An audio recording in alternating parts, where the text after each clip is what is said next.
you guys, welcome back to Southern Latitudes. How are you doing today? I'm getting poked. I thought we would talk about seeds. And, it seems early, but it's not really early to put your order in. And obviously I'm not the only one thinking about it because I got asked the question, and it was funny because I had already been going through the seed catalogs. Now, I was going through another seed catalog and I put together an entire, almost, massive list of seeds to get for this one seed company. And then I had a discussion with a friend, and was measuring it with my own experiences, and I'll probably weigh it with a couple other people's thoughts and opinions. But it seems like sometimes the seeds I was gonna get at this place sometimes do not have really good germination rates. So is it really worth, say, lower prices or lower shipping fees? You have to weigh all that together. And so then I went ahead and made a different list with a different company, just for giggles, to see if I could come up with, maybe not the same exact varieties, but essentially what I need, and then, see what that cost. And and believe it or not, I did it with other companies. I actually did it with 3 different companies. And it's never going to be easy just ordering from one company. And this really isn't about one company or another, or versus another, or over another. I was just trying to see, like, some of them have the same exact thing, but one's a little bit less, but you have to see the seed count, and some of them provide that information, but some don't. And it makes it kind of difficult. So essentially, I don't know how to present this to you. It's really complicated. Do I talk you through, like, buying or whatever, or just go through varieties? So otherwise this will be a really, really long video. So essentially, let's just go through the list very quickly. And if I get everything from, let's say, Johnny's, we'll say I go with this list. I actually can make it up to $200 and get free shipping. I'm not really proud of that. I don't really like that, but considering I didn't buy seeds last year, and hopefully I won't have to buy seeds for another 1.5 to maybe 2 years on some of these, $200 spread over that much time actually kind of makes sense, especially if you're getting good quality seed with good germination rates. And then all my seeds are stored in a garage refrigerator, and so they stay cool and dark and dry, and that prolongs the life of my seed. So I don't know. I of course want to make this decision with my husband involved. It's not easy to spend that kind of money, but then the other side of this is then I'm locked in at these prices, which is great, and I might have seed for multiple years. And I like the thought of that. Using trays is very beneficial. Let me interject here at this point. I used to just do like this and sow directly into the ground, but then your seed sometimes scatters. It's not the right depth. It's very hard to control those conditions. So I have moved on to those 162 cell trays made with a really durable plastic. And I have to say, I'm using less seed when I garden each season. So I'm saving because I'm not wasting seed, if that makes sense. So let me quickly just run you down the long list that's just from Johnny's, okay? It's not from some of these other places that I will have to perhaps get other seed from. So let's go with this. Tango celery, Imperial Star artichoke. I have no experience with that. If you guys know about that, it's supposed to be a 1-year artichoke versus a 2-year. Give me some info. Bellstar F1 broccoli, Dead on cabbage F1, Narvik carrot, pelleted, Twister cauliflower, Market More cucumber, and I was actually thinking of buying 500 seed versus the single packet, because it's only like 50 cents more and you get hundreds of seeds. So, then for pickling cucumbers, the Max Pack, I have no experience with that one. Quick Star Kohlrabi, Red Russian Kale, King Richard Leeks. Then I did want to do like a red butter salanova, but I saw that they actually have collection packets where you get 100 seeds per collection, and it is pricier, but I think you get quadruple the seed for the double the cost. So I like the Salanova Premier Collection and the Foundation Collection on those two. Crispino, I will grow that every year. Creme brulee shallots, that's something new this year. I'd like to, as long as I'm doing well on onions, I'd like to actually add in, a couple dozen shallots or so. Sugar snap peas, I guess. I didn't write that down. French breakfast radishes, red tabby spinach, which I have leftover seed but want some more. Zephyr squash, lemon sun, F1 squash, that's the patty pan. Bright light Swiss chard, Hakurei turnips. I don't know if those taste good, but they said they're sweet, and I'm not sure I'm a believer on sweet turnips, because I've usually just grown the purple shouldered globe turnips. But if you know what that tastes like, let me know. Anise, hyssop, stevia, celosia, mixed color, cosmos, bicolor violet, and what is that? Rubenza. I can't read my own handwriting. Gumfrina, mixed colors, white swan marigolds, Empress of India, nasturtium, zowie zinnias, it's called Queenie Formula Mix, but it's the zinnias, the ones that go from like green to blush, orange to blush, orange to red, and Persian Carpet Mix. I think that is also zinnia, but I didn't write that down. Now you might have noticed that I am missing a lot of peppers and stuff in that list. So that's why I'm saying, and I like to try to keep totally tomatoes in business. So, but then I also love Haas too.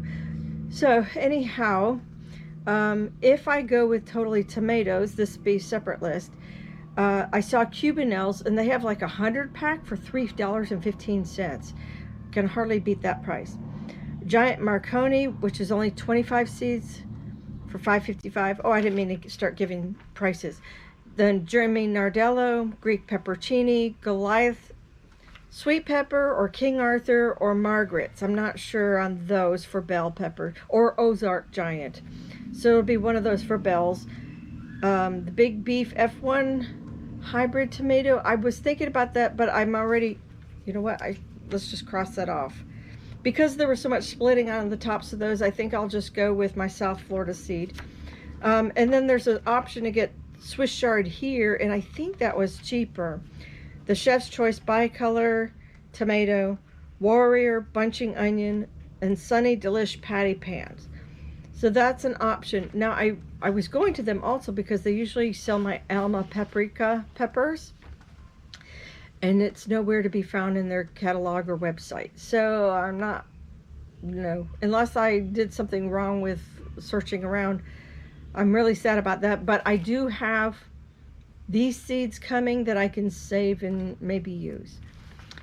If I go with Haas, these are the things that interested me there. So they have a Tom with a THOM multiplying onion, and those are actual live starts, 15 of them for essentially $1 each.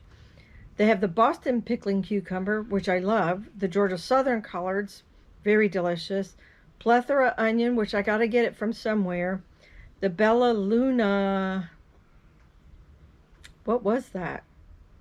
I think that was the white onion. I didn't write that down, but I think that's the white onion. They also had Greek peppercini seeds there, which were a little bit more expensive, but I don't know if there was a difference in seed number.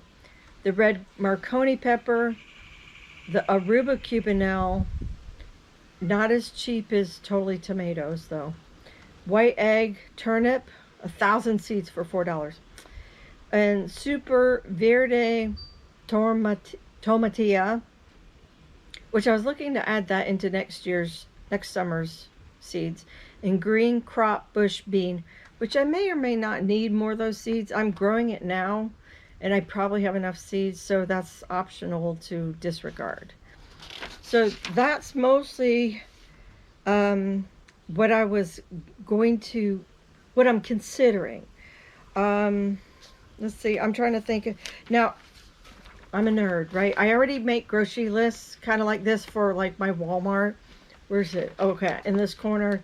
You know, I used to, years ago when I was a homeschool mom, and I had all set up aisle by aisle. Of course, they changed things in the aisles, but you know, I went ahead and took that template and I made a seed list and it goes by, you know, different catalog companies.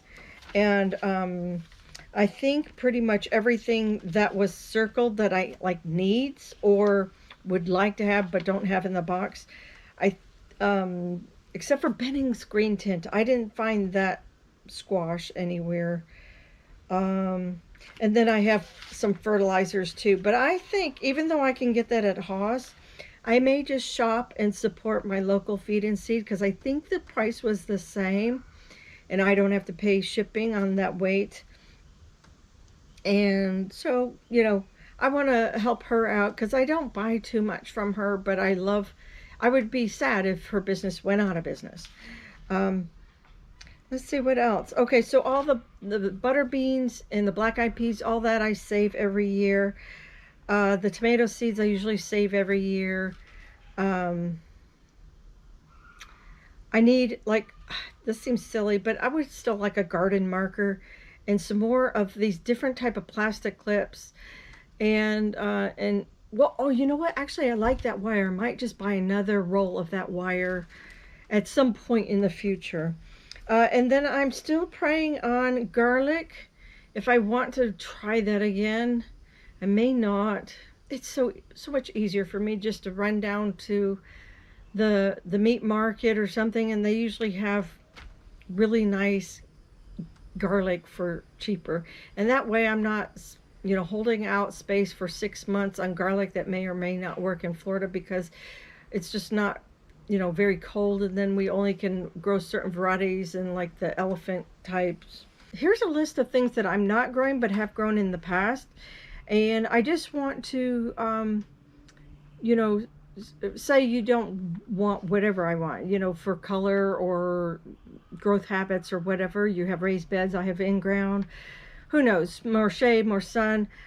Here are things that I have grown, and I'll just touch base really quickly as I go through my old seed list. So I like the Blue Lake beans, climbing beans. I like the old homestead beans. Chinese cabbage, not so much because it's just a trap crop. If you use it for that, then that's okay. But like Hilton or Napa, it's very hard to do that without chemicals, and I don't want to compromise and use chemicals. Chinese pink or white celery, I've grown both of them. I like the white over the pink. Don't really love either of those. I would prefer like tender, crisp, or tango over either one of those. And I don't like any self-blanching, like the golden self-blanching. Black Beauty eggplant is great. Antiqua, pig and tongue, I've grown all those eggplants. I love any of those Japanese ones. Those are really good too. I might have extra seed. That may be why it's not on my list. I love all the kales. Red Ursa. I love a Red Russian. I like the blue curled Scotch kale. That one I don't eat so much, but I do give that as a crop to the animals. Cucamelons. So I have wild cucamelons in my yard, and I have bought seed, and they didn't grow very well. But the ones that are already adjusted to my yard, I just go ahead and eat those. I don't crave them very much, and if I get a little hankering, I'll pull a couple. But really, that's about all I want. They're little snacks in the garden, and that's it. I love scarlet runner bean. Oh, that is one of them I really would love to have. I have dragon tongue bean, rattlesnake bean, yard long bean, Chinese red noodle bean. All those grow great So go for whichever one makes you happy. The Pattison Golden Mabry squash, any scallop squash, I love those. I prefer them actually over yellow squash or even over zucchini. The dinosaur kale, any of those are great. Um, tomatoes are awesome. I would suggest hybrid over heirloom, but since we're going to overwinter, I think there's nothing wrong with heirlooms. They're just, the taste is fantastic, but sometimes pollination is a little bit harder. Sometimes they're very picky. And if we're having a warm winter, and then all of a sudden we turn into a frost because, we're Florida and it's winter, they can be a little finicky, so be sure you have an overwinter plan in mind if you go for your heirlooms.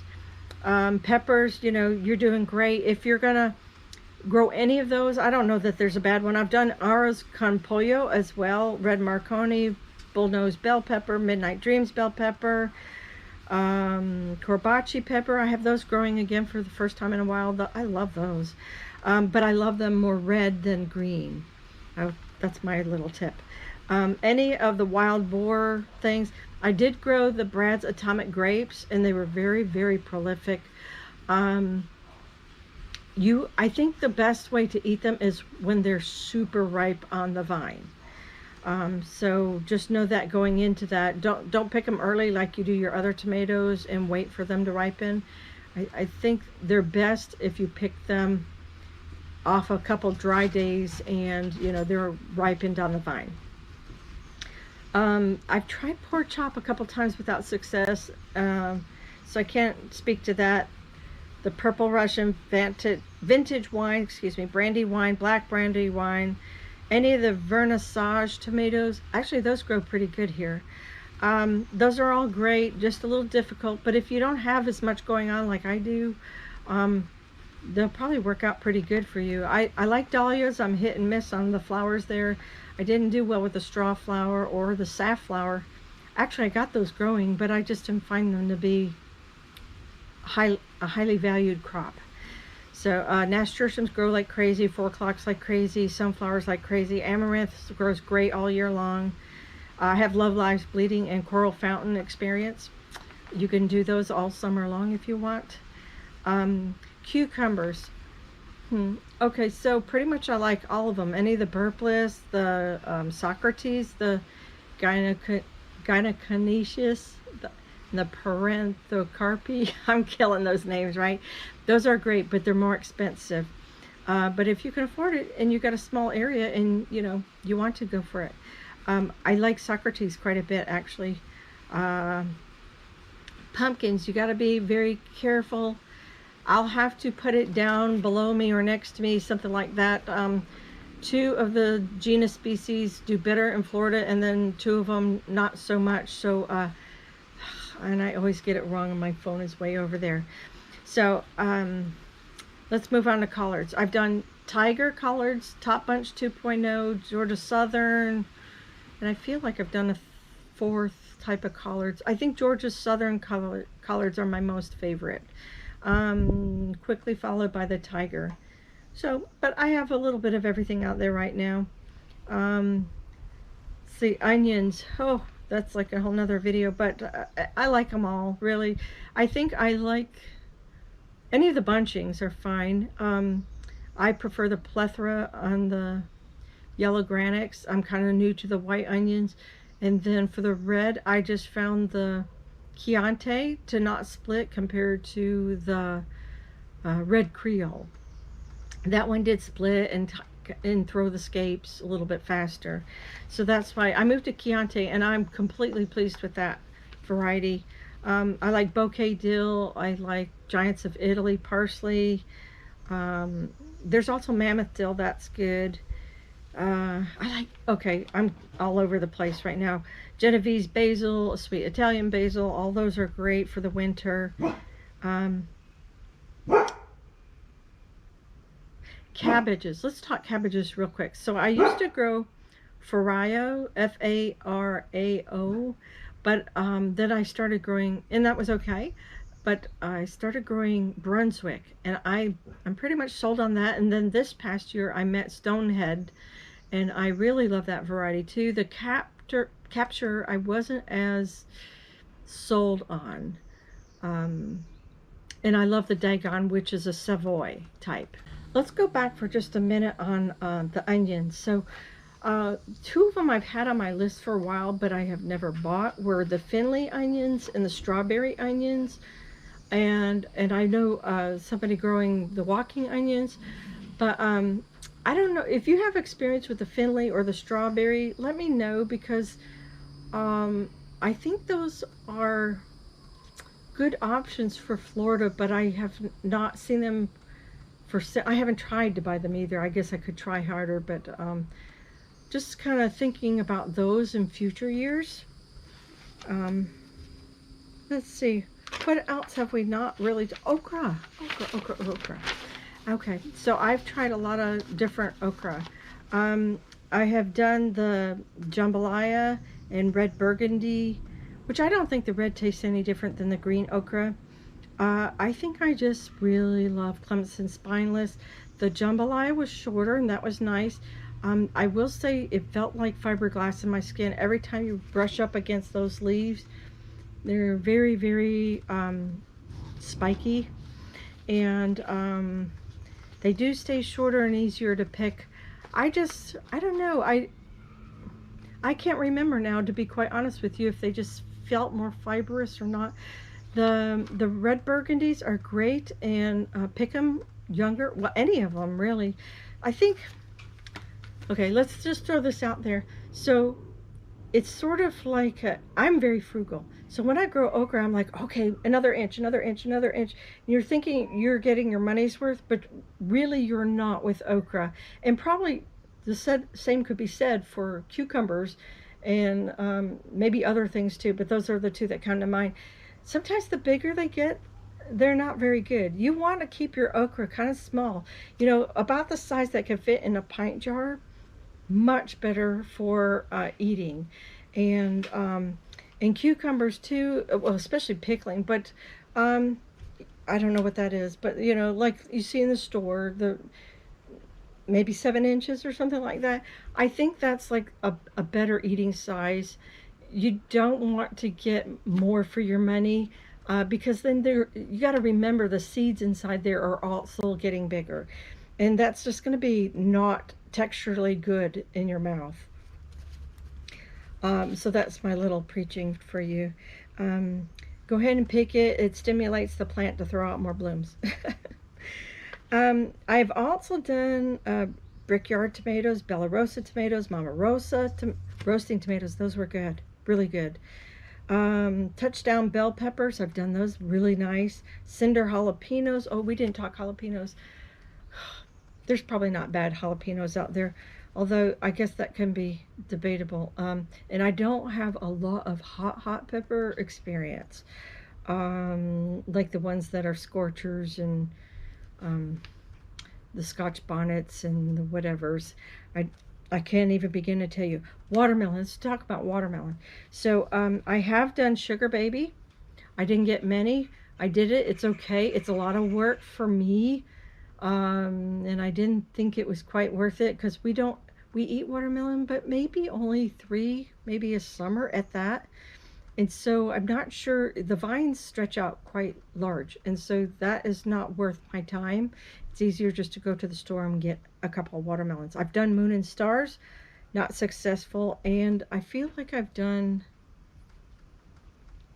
is it I don't know that I've tried strawberry, but it's in my brain.